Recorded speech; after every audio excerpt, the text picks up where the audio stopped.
Journey's Neal Schon calls Steve Perry a once-in-a-lifetime singer. I'm John Bowden from Rock History Music. It's nice to report something positive when we're talking about Journey because in the last few years it's gotten a little dramatic. You know, sometimes I'd come up with a Journey story and I'd go, I don't feel like doing this. And nothing against the guys at all. It's just that some of the negativity, and whether some of it was real or not, kind of got to me after a while. When I interviewed Jonathan Cain for about 45 minutes a few months ago, it got a little better.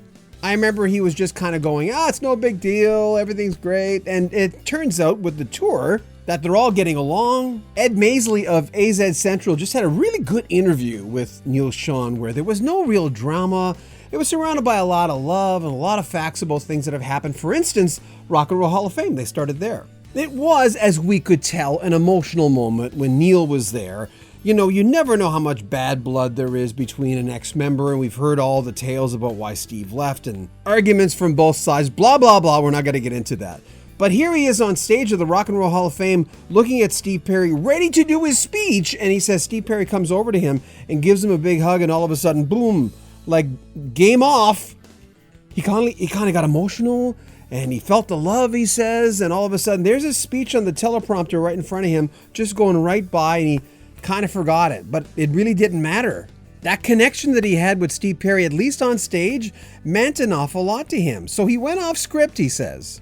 We've also heard that, of course, Journey, Neal Schon, dedicates their 1977 song, and it's still one of my favorite Journey songs of all time, Lights, to Steve Perry every night on stage.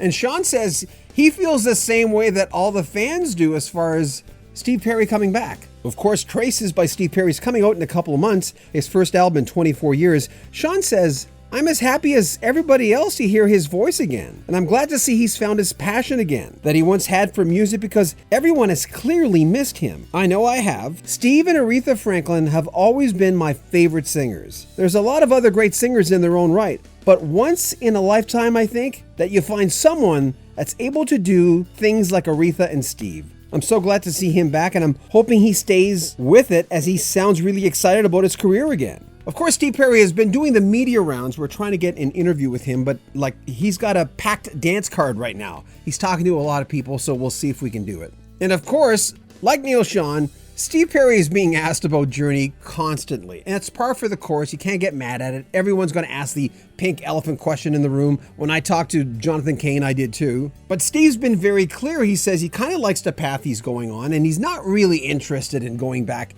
with Journey. He's told a few people that. Neal Schon, on the other hand, says, his story has not changed. If Steve ever wanted to come back, he'd be open to it. And the plan for the band is they're going to take a year off. Schon has a new album coming out with Narada Michael Walton, which he says is kind of classical and rock and blues, and it's got a few different things.